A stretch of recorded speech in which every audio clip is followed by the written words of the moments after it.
السلام عليكم، ازيكم يا حبايبي؟ عاملين ايه؟ يا رب تكونوا بخير. فيديو النهارده ان شاء الله هنعمل فيه اكل المطاعم، اكل حلو ان شاء الله يعجبكم. معانا تشيكن ستريبس مع الريزو، سلطه الكولسلو، وبطاطس محمره. معانا صدر فرخه كامل هنقطعه صوابع بالشكل ده كده اهو. معانا كمان كوبايه من اللبن او كوبايه من الزبادي. معنا كمان التوابل الحلوة بتاعتنا: توم باودر، بصل باودر، قرفة، جنزبيل، فلفل اسود، ملح، بابريكا، والسبع بهارات. هحط كل ده، هنزل بالفراخ بتاعتي اهو بالشكل ده كده. وياريت تقعد ليلة كاملة، او لو انت بقى مستعجلة يبقى ساعتين على الاقل اهو بالشكل ده. وهدخلها التلاجة.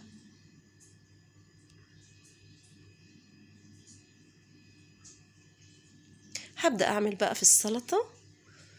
معانا حبايتين من الجزر، انا هقطعهم بالشكل ده وهضربهم في الكبة اهو. ده كان شكله اهو. عايزة يبقى شكله حلو طبعا زي بتاع المطاعم. هنا عندي الكرنب بالسلطة، هقطعه برضو وهحطه في الكبة بالشكل ده. هنا كنت خلصت خلاص. هعمل بقى الدرسنج بتاعه: كوباية من اللبن، 3 معالق من المايونيز، معلقة من الملح، معلقة صغيرة، وكمان معانا عسل أبيض. ما عندناش عسل هنستبدله بالسكر. هنا حطيت الملح، نزلت معلقتين كبار من العسل الأبيض. هدوب كل ده مع بعض وانزل بالكرنب بتاعي والجزر، هقلبهم تقليبة حلوة مع معلقة من الخل واحطهم في التلاجة. هنا بقى حل على النار، نزلت معلقتين كبار من الزيت، معانا بصلاية. هنا بقى برضو كنت بعمل الريزو بتاعي: معلقة كبيرة من توابل الفراخ، معلقة كبيرة من توابل الكبسة، هتدينا الطعم الحلو.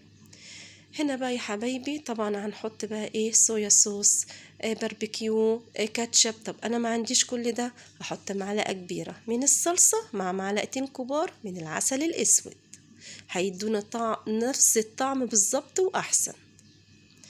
هنا بقى 3 كوبايات من الرز المصري العادي، غسلتهم حطيتهم اهو، مع معلقة كبيرة من الملح، و3 كوبايات من المية المغلية. وهنا خلصت الريزو. بطاطس بقى محمرة اهي، قطعتها وحطيتها في المية وغسلتها كويس. هنزل بمعلقة من الملح واسيبها شوية وبعد كده احمرها. هنيجي بقى للفراخ بتاعتنا.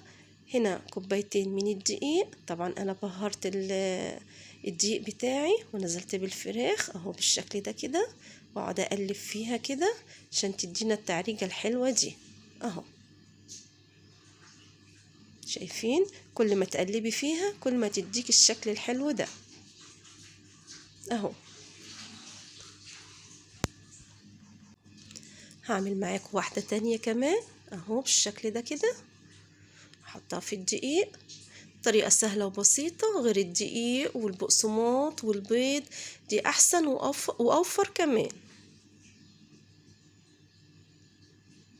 اهو. شايفين شكلها؟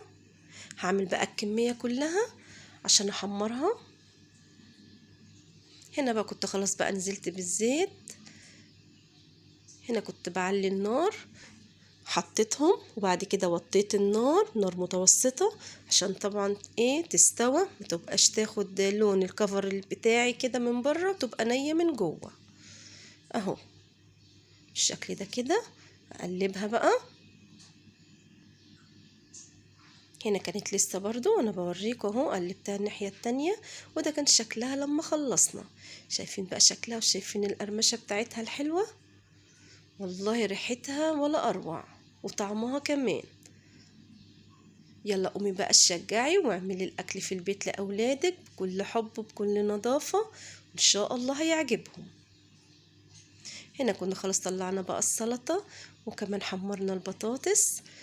هنا بقى كنت خلاص بقى حطيت لاولادي اهو كل واحد في طبق، وكمان اللي مش عايز رز وعايز سندوتشات عملت لهم سندوتشات. ايه رأيكم بقى؟ يا رب يكون الفيديو عجبكم، متنسونيش في اللايك والشير وتفعلي زر الجرس عشان يوصلك مني كل جديد، واقولك ايه، السلام عليكم.